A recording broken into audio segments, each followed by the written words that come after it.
The 4th annual Law Enforcement Basketball Tournament is coming, March 17th through 23rd. Law enforcement basketball teams from throughout the Caribbean will compete as we display the Caribbean spirit of camaraderie. Dominica, Cayman Islands, Turks and Caicos, Trinidad and Tobago, all competing for the prestigious championship trophy. But they have to go through the Royal Bahamas Defense Force and Her Majesty's prisons before they can meet defending champions, the Royal Bahamas Police Force. There will also be a clash of the East versus West Senior Boys High School Championship, along with the annual slam dunk and three-point competition. The winner will receive a scholarship prize. That's right, the 4th annual Law Enforcement Basketball Tournament, March 17th through 23rd. You don't want to miss this one. Louis Farrakhan to sue a local daily. Who are your editors that will take my words and then twist them and put your name on it? Tell them to come out front. I'm here now. Meet me and talk to me. Police see a spike in home invasions. Is culprits targeting homes all over the place. Watch some of the Carifta action for free. We'll tell you how. Plus, the minds behind the 40th Independence logo. The highlights of my career, and I'm thankful for the opportunity, certainly. I'm Nakia DeVoe, and this is NB12 Weekend.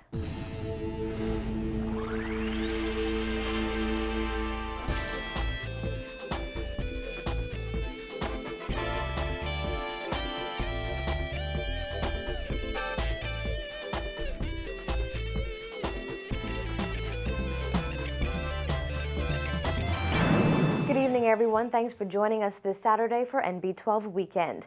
The leader of the Nation of Islam is set to sue a local daily after publishing remarks he considered defamatory and slanderous. Spiritual leader Minister Louis Farrakhan held a press conference this morning to set the record straight before heading back to the United States. Christina McNeil was there and filed this report.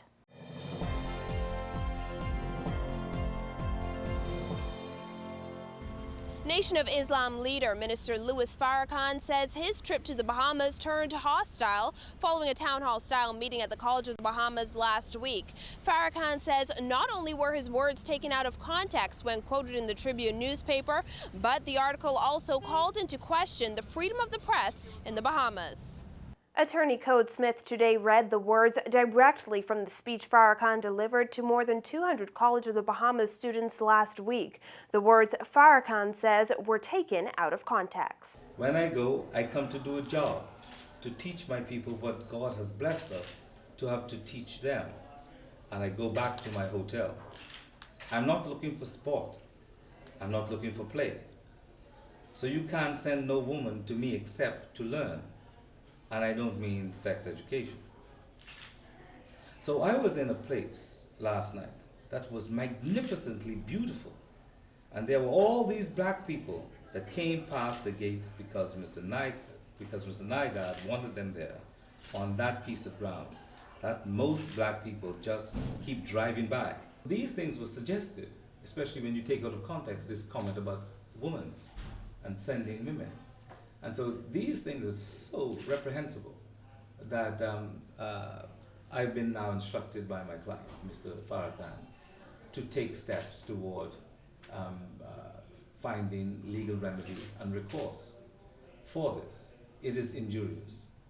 Mr. Farrakhan is the spiritual and religious leader of an organization and of a group of people that frown on that kind of behavior. The rest of Farrakhan's address went on to describe how in gated communities like the one he was invited to by Peter Nygaard, most black people do their work and leave at nighttime. That, he says, happens in our own land that he says Bahamians have paid a price for and is being sold right from under our feet. However, the article published in the Tribune about that address took a different angle, one that Farrakhan says was designed to be malicious and, in his view, slander his name. To suggest in a mischief-making way that Mr. Nygaard invited me to his home to offer me women and play, but they quoted my words perfectly, but the spin that was put on my words was vicious and ugly and very untrue.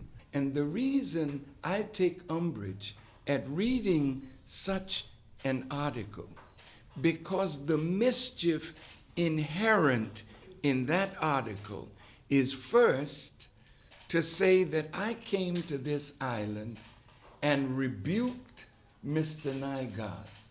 Second, all those on this island who have benefited from Mr. Nygaard's kindness. Farrakhan says the angle the article took was designed to put him at odds with Nygaard, who hosted an event in his honor, and the black people he has come to teach. He added that he has something against evil, no matter who perpetrates it. And maybe the topics he mentioned during his lecture offended some who chose to lash out at him. And maybe I offended somebody, and so my lecture at the town hall meeting was never reported in any newspaper, to the best of my knowledge. Was it? No, not yet. So are you all bought and paid for? Is there something that I said that is untrue that you can call me a liar to my face?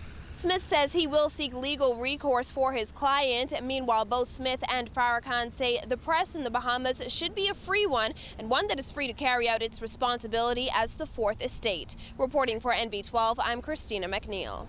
In other news, police are urging members of the public to be more vigilant after a recent spike in home invasions. Head of the Central Detective Unit, Superintendent Paul Roll, said police are receiving more reports of these incidents now that time has changed. These culprits targeting homes all over the place now, where they're going armed and barging into individuals' home and robbing them. The last incident that we've heard, I believe, was on Wednesday morning. And these early morning home invasions where they're happening around 5 a.m. in the morning. The latest reported incident occurred just yesterday morning at Springfield Road.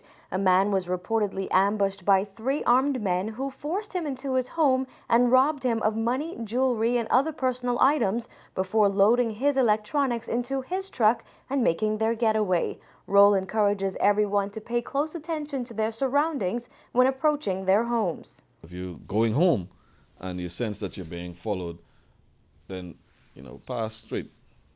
And if you still believe that you're being followed, drive to a public place. You have a service station or a police station. If a police station is nearby, and get on the telephone and call the police. You believe that you're being followed, and they'll have a car come and escort you home. But Roll says that leaving your home during the early morning hours also puts you at risk. He had these tips for anyone who may leave for work or the gym early in the morning.